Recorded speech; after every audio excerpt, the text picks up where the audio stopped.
Aloha, I'm Annie, and I am a teaching artist, writer, and illustrator. And welcome to my art lesson series that goes along with this book.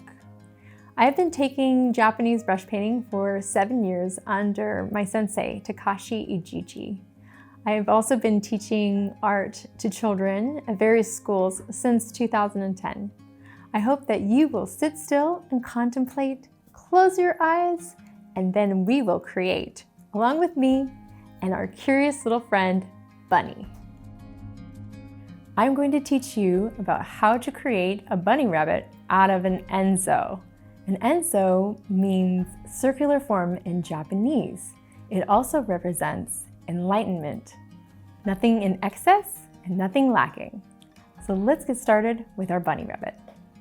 So to make the bunny, I start by just practicing in the air.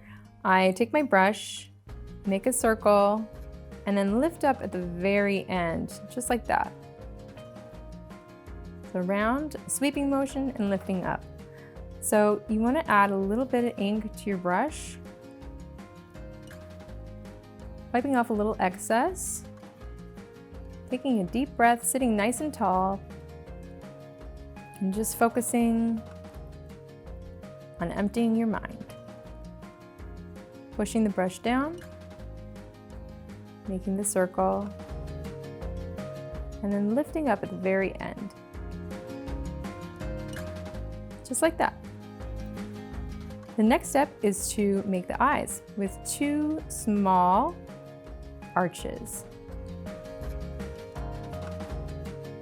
1 and then 2. The next step is for the mouth. Going to the left and to the right. These little curls, or kind of like a W shape, just really high in the middle. And then adding a small mouth, a U shape. So I'm going to add 3 little dots for the whiskers.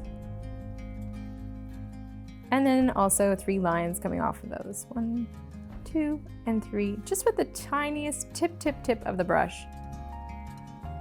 1, 2, and 3. Now I'll add the feet, which are 2 arches, and then for the toes, I add 2 lines. Now we'll add in the tail, which looks like a little cloud.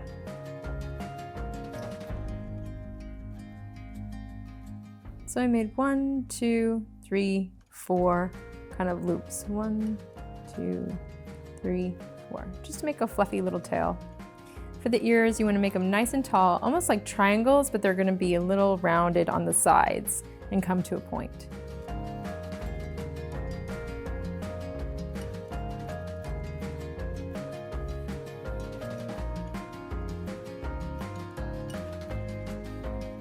And the same to the other side.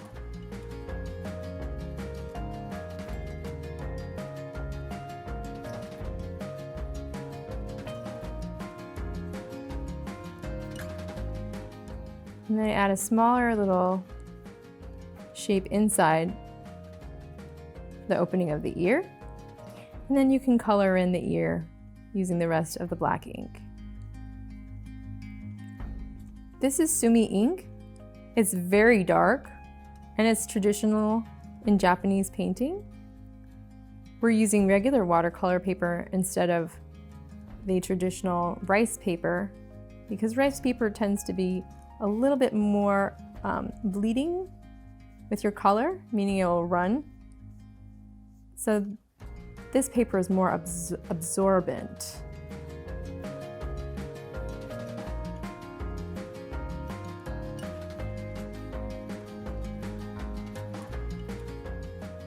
And now you're all done, and I'll just add my little signature at the side.